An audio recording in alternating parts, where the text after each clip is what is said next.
Assalamualaikum and hi everyone. So today I'm going to explain about Kerma in terms of what, when and how. So firstly, let's go to the definition of Kerma. What is meant by the Kerma? Kerma is kinetic energy release per unit mass, Kerma. So what is meant by kinetic energy release? It is actually the kinetic energy from the uncharged particle given to the charged particles. So I'm going to use example from quantum effect and photoelectric effect. So I'm going to use this example. So we have one atom, nucleus and orbital electron. So let's say the incoming photon with 80 keV energy was incident into the outermost orbital electron.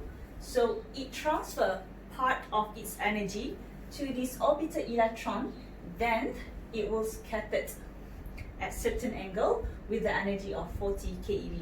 This is how the quantum effect happened, and the orbital electron, it takes the energy given by the uncharged particle or photons, and it was ejected out or emitted from its orbitals, and then it travels in the metal until it goes to rest. So Kerma happened at a point here when the photon gives its energy to electron, then this electron grabs the energy and leaves the atoms.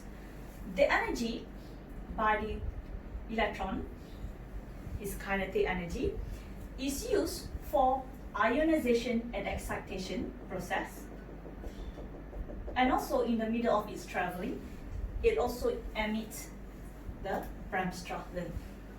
Okay, so the Kerma is this point, the energy transfer to the electron. So how we can use the formula for the Kerma? I have two formula. Firstly, from its definition, energy transfer divided with mass.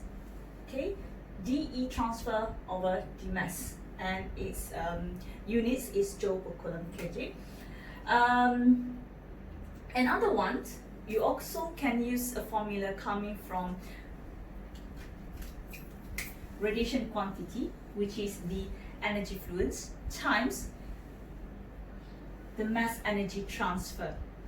Okay, the mass energy transfer, because right now is Kerma, it's a total Kerma. When we use the total Kerma, you need to use the mass energy transfer. So what is the components of the Kerma? The Kerma is composed of two components. First, K collision, and the other one is K radiative.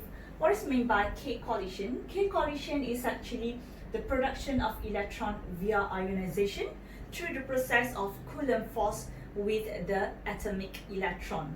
So how it happens? So after the electron takes the energy and ejected from the orbitals, it travels. During the travel, it will interact with another atoms from different another electron from another atoms. During the interaction electron with the electron, it passes energy, causing further ionization. Then that point, this point, will be K collision. So throughout whole process here is K collision. Okay, and then we have K radiative. What is K radiative? It's a production of Bremsstrahlung radiation through the process of Coulomb force interaction with atomic nuclei. The differences between these two, this one is interaction with the atomic nuclei, and K collision with atomic electron. Electron with electron, electron with the nucleus. So this is where the K radiatives comes from. So when you total up these two, K radiative, the energy of K radiative with energy of K collision, you will get the K totals here. So now let me use this example. The incoming photon is 80 keV.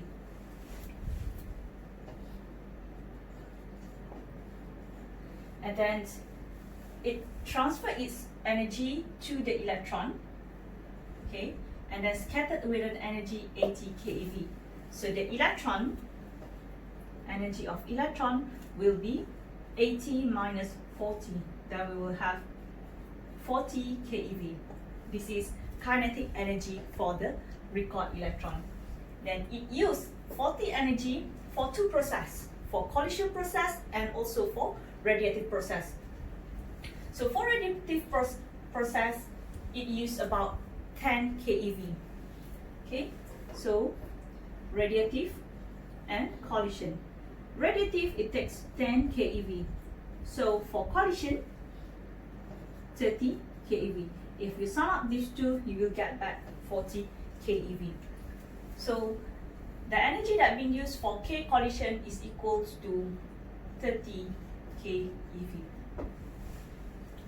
Okay? Alright. So this K collision also known net energy transfer. K itself, K total is energy transfer, but for K collision, we use as net energy transfer. I already explained to you the formula when we use this kind of illustration, where how we get the net energy transfer, and energy imparted. So this is where it comes net energy transfer.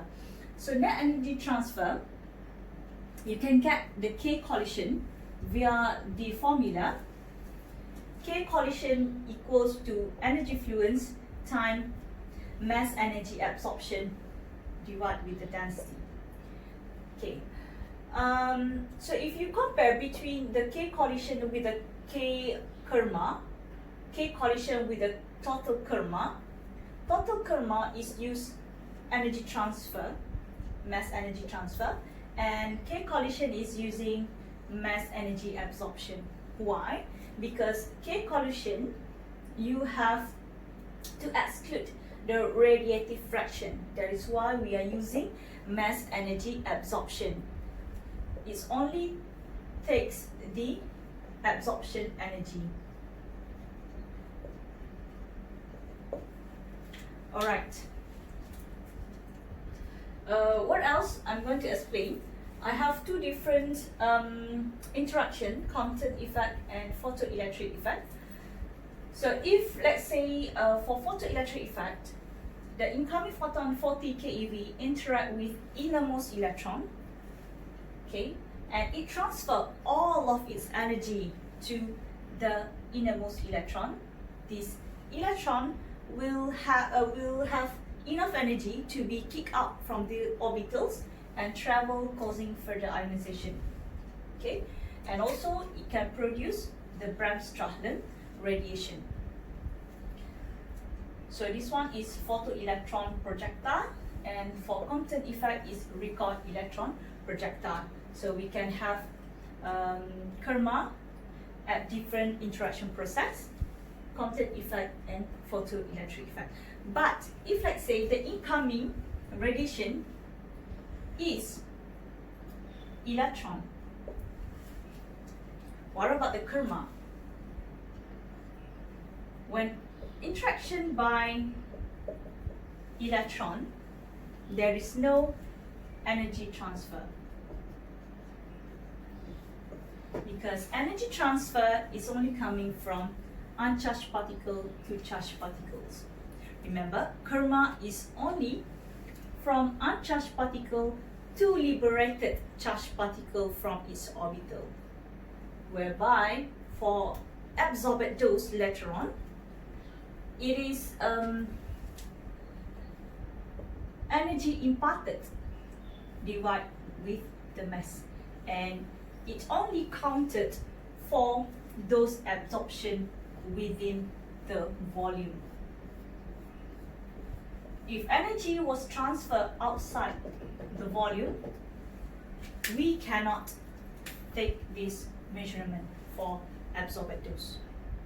Okay, I think I already covered all about the Kerma, so I'm going to explain a bit more about absorbed dose in the next session. Assalamualaikum, bye.